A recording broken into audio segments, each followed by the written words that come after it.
कि नीतीश की सरकार, भाजपा की सरकार शिक्षा के खिलाफ है, स्वास्थ्य के खिलाफ है और हमारे सीमांचल के भी खिलाफ है। एमआईएम के बारे में सीमांचल के सभी नौजवान, सभी लोग टिकट किनको मिलना चाहिए, किनको नहीं मिलना चाहिए, ये डिसाइड करते हैं। लेकिन और पार्टी देखिए, आरजेडी देख लीजिए, कांग्रेस देख लीजिए, या किसी भी पार्टी को देखिए, उस पार्टी से किसको टिकट मिलेगा ये कोई डिसाइड नहीं करते हैं।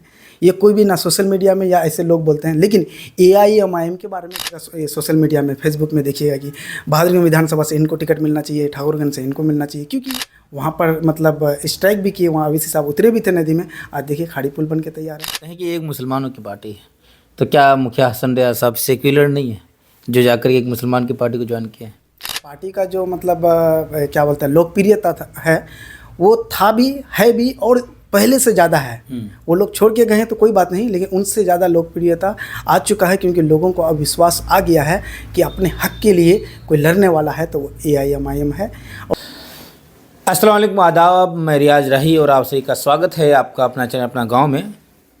अभी हम लोग हैं पलासमनी पंचायत के वर्तमान मुखिया प्रतिनिधि, वो बहादुरगंज विधानसभा से एआईएमआईएम के विधायक प्रत्याशी मुखिया हसन रियाज साहब के साथ उनसे बातचीत करेंगे। प्रगति यात्रा चल रही है इन दिनों में। बिहार के जो मुखिया हैं नीतीश कुमार अभी प्रगति यात्रा पे चल रहे हैं। ऐसे में हर ज़िला में पहुंचते हैं, वो ज़िला को देखते हैं, जिन जिन योजनाओं की ज़रूरत है उसको देते भी हैं और कुछ कुछ उद्घाटन करते हैं, कुछ कुछ बाकी रख देते हैं। ऐसे में बहादुरगंज आया, किशनगंज में कई योजनाओं के बारे में बात हुई और जिसमें से बहादुरगंज को लौचा बिजली सब स्टेशन और निसंदरा पुल का घोषणा करके गए हैं। जदयू वाले कहते हैं कि सरकार हमारी है तो हम लोगों की मेहनत रही। वर्तमान विधायक के लोगों का कहना है कि सदन में हम लोगों ने आवाज़ उठाया और वहीं पे एआईएमआईएम के कुछ लोग 2019 के पोस्ट को स्क्रीनशॉट मार के अभी डाल रहे हैं कि 2019 में अख्तर साहब भी मुद्दा को उठाए थे। बाकी जनता है, सब जानती है किसका क्या मेहनत रहा। आज हम लोग मुखिया हसन रियाज साहब के पास है। सर, कैसा रहा मुख्यमंत्री का ये प्रगति यात्रा? देखिए, नीतीश कुमार जो अभी प्रगति यात्रा कर रहे हैं, ये मतलब मैं यही कहूँगा कि खासकर सीमांचल वालों के लिए एक लॉलीपॉप है। अभी 21वीं शताब्दी में और इस ज़माने में पूरे हिंदुस्तान में जब सबसे पिछड़ा बिहार है और बिहार में सबसे पिछड़ा जो अपना सीमांचल क्षेत्र है, यहाँ पर अभी ज़रूरत है स्वास्थ्य का, शिक्षा का और रोज़गार का। हमें चाहिए था अलीगढ़ मुस्लिम यूनिवर्सिटी, हमें चाहिए एम्स सीमांचल में, क्योंकि आज देख रहे हैं कि हर घर में, हर गांव में कैंसर पेशेंट बढ़ रहा है, किडनी का पेशेंट बढ़ रहा है, हार्ट का पेशेंट बढ़ रहा है, लेकिन हमारे पास एक भी एम्स नहीं है, ना ही कैंसर पेशेंट है, कैंसर हॉस्पिटल है।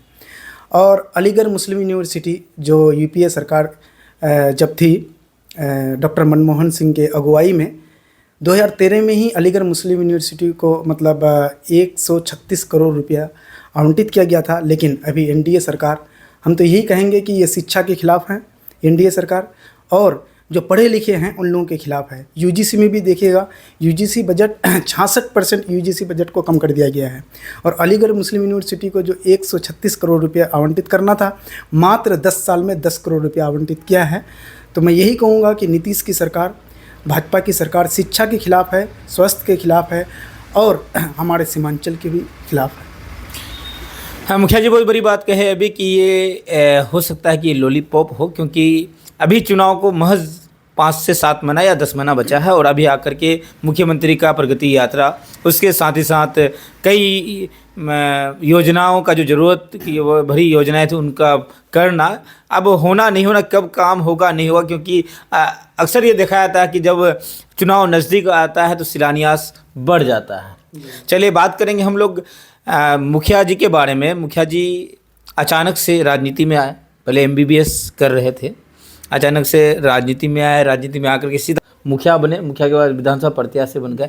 आखिर क्यों ऐसा लगा आपको? क्योंकि आप जिस क्षेत्र में थे, आप डॉक्टरी कर रहे थे और डॉक्टर में की पढ़ाई कर रहे थे, वो भी एक बहुत बड़ी समाज सेवा का काम था। अगर आप एमबीबीएस बन के अगर यहाँ पे एक हॉस्पिटल खोल लेते तो यहाँ के लोगों का भी उस तरह से भला हो सकता था। लेकिन आपने मुखिया क्यों लड़ा? फिर मुखिया लड़ने के बाद मुखिया जीता भी, मुखिया जीतने के बाद फिर आप विधानसभा के बारे में कैसे सोच लिए? देखिए, सबसे पहले मैं सभी लोगों से राजनीतिक के बारे में यही बात करना चाहूँगा कि पॉलिटिक्स एक स्किल है जो धीरे धीरे डेवलप होता है।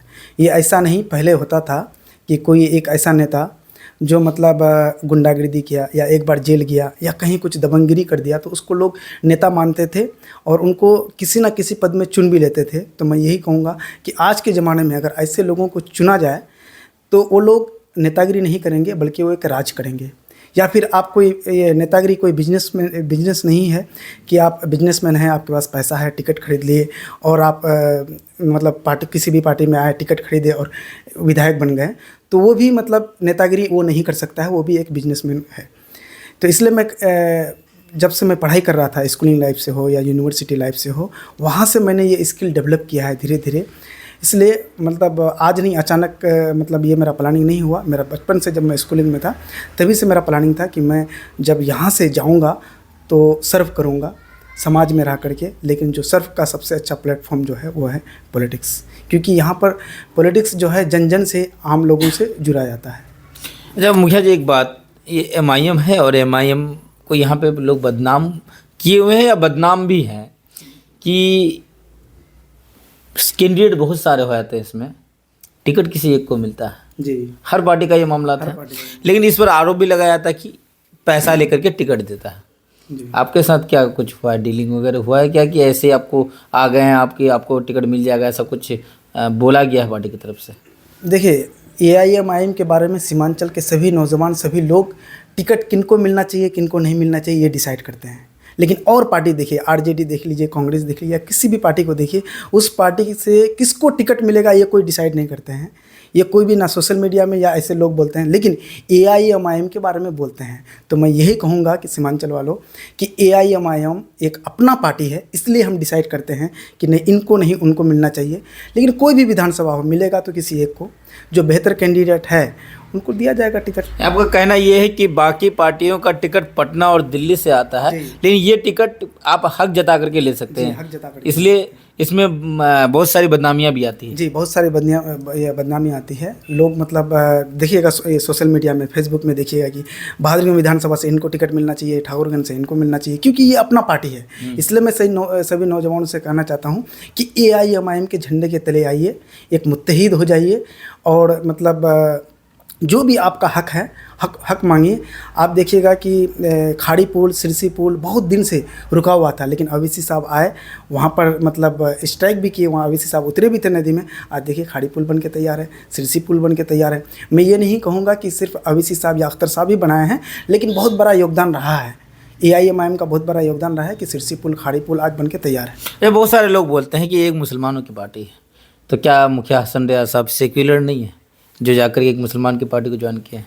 देखिए, मैं नाम से तो मतलब ये नहीं कि कोई किसी का नाम हो तो वह ऐसा ही होगा। जैसे ऑल इंडिया मजलिस इत्तेहादुल मुस्लिमीन, तो सारे मुसलमान भी हैं, यहाँ पे हिंदू भी है, मुसलमान भी है, सब लोग हैं। लेकिन मैं सीमांचल वालों के लिए कहना चाहता हूँ कि ऑल इंडिया मजलिस इत्तेहादुल मुस्लिमीन, इसमें जो मुसलमान नाम है वो ये नहीं है कि मतलब सारे मुसलमान मुत्तहिद होइए, बल्कि सारे लोगों से, सारे नौजवानों से, हिंदुस्तान में रह रहे सभी हिंदू, मुस्लिम, सिख, ईसाई, बहुत सारे AIMIM पार्टी में देखिएगा बहुत जगह मतलब नॉन मुस्लिम भी हैं, मुस्लिम भी हैं, जो हक की बात करते हैं, गरीबों के साथ है, पिछड़ों के साथ है, जिनकी आवाज़ को दबाया जा रहा है समाज में, उनकी आवाज़ बन के AIMIM आई है। अच्छा, कई लोगों का कहना ये कि 5 विधायक जीते 2020 में और 4 विधायक पार्टी को छोड़ करके अलविदा कहकर चले गए, तो चारों विधायक जाने के बाद पार्टी का यहाँ पे जो भी था ख़त्म हो चुका है, यानी पार्टी में कोई जनाधार है नहीं पार्टी का। ऐसे में आप लोगों ने MIM ज्वाइन किया, आखिर क्यों?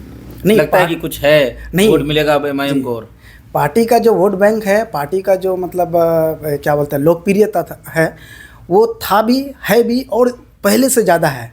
वो लोग छोड़ के गए हैं तो कोई बात नहीं, लेकिन उनसे ज़्यादा लोकप्रियता आ चुका है, क्योंकि लोगों को अब विश्वास आ गया है कि अपने हक के लिए कोई लड़ने वाला है तो वो AIMIM है, और यही हक के लिए लड़ता है और ये दिलाता भी है। मौजूदा विधायक 17 महीने सरकार में रहे जी, और अभी सरकार से बाहर हैं, विपक्ष में बैठते हैं, क्या लगता है कि MIM में रह करके काम नहीं कर पा रहे थे, इसमें काम किए हैं? देखिए, मौजूदा विधायक हो या फिर जितने भी चारों विधायक गए हैं, उनका जो कोटा का जो फंड था, हमारी विधायक के जो कोटा में मिलने वाला है वही मिला है। जब सत्ता में थे तब भी, जब AIMIM में थे तब भी। तो मैं यही कहूँगा कि उन लोगों के लिए बेहतर होता कि जिस पार्टी से आप जीते थे उसी पार्टी में रहते। अगर आपको ज़्यादा विश्वास था विधायक होने का तो आप उसको मतलब त्याग देते, दोबारा आते, फिर से री इलेक्शन होते। यानी कि अगर दिक्कत थी तो आपको पार्टी हाँ, छोड़ पार्टी के इस्तीफा देना था, लड़ना दोबारा चुनाव लड़ना था जी। अच्छा। अगर अपने ऊपर आपको विश्वास था कि नहीं हम विधायक हैं, आम जनता मुझे चुना है, ठीक है, पार्टी के बलबूते पे हम नहीं जीते हैं, तो आपको इस्तीफा देना था। इस्तीफा देकर के आपको दोबारा री इलेक्ट होना था। आखिरी सवाल और सबसे खास सवाल, अगर पार्टी आपको टिकट नहीं देती है तब आपका कदम क्या रहेगा, आप क्या करेंगे? क्योंकि आपके यहाँ पे विधानसभा में लगभग 4 से 5 कैंडिडेट अभी हैं जो कैंडिडेट बन के घूम रहे हैं, बोल रहे हैं कि हम MIM के कैंडिडेट हैं। ऐसे में अगर हसन रियाज साहब को पार्टी ने टिकट नहीं दिया तो आपका क्या फैसला रहेगा आने वाले वक्त में? देखिए, अगर और कई जगह देखा गया है कि कुर्सी टूटा है, कई जगह ये भी देखा गया है कि जैसे टिकट नहीं मिला तो आदमी पार्टी छोड़ दिया है, कई जगह ऐसे देखा गया है कि विरोध किया है, कई जगह ऐसा किया गया है कि पार्टी को बोला गया कि टाका नहीं दे पाए इसलिए वो हमको टिकट नहीं दिया। आपका क्या रवैया रहेगा, आपका क्या कदम रहेगा आने वाले वक्त में अगर टिकट नहीं मिला तो? देखिए, अगर और मगर वाला ये मसला नहीं है। मैं AIMIM को बहुत सोच समझ करके ज्वाइन किया हूँ। टिकट देना नहीं देना ये तो आला कमान की बात है। मैं इस पार्टी से जुड़ा हूँ और जुड़ा ही रहूँगा। टिकट मिले ना मिले, टिकट मिले ना मिले, आप पार्टी के साथ? जी, पार्टी के साथ 100%। और मैं फुल्ली कोशिश कर रहा हूँ कि टिकट मिले। ठीक है, पार्टी के साथ हूँ, जुड़ गया हूँ तो मैं पार्टी के साथ ही रहूँगा। चलिए, बहुत बहुत शुक्रिया अपने कीमती वक्त देने के लिए हसन रियाज साहब का, बहुत बहुत शुक्रिया। बाकी आप लोग वीडियो में देख ही लिए, सब बातें हो ही रही हैं और नेक्स्ट टाइम में फिर से हम लोग मिलेंगे किसी नए मुद्दे में, नए विचारों के साथ, मुखिया हसन रियाज साहब के साथ। और अभी फ़िलहाल के लिए इतना ही। इनका एक ही कहना है कि हम पार्टी के साथ जुड़े हैं, पार्टी के विचारों को देखते हुए। पार्टी का विचार मुझे अच्छा लगा।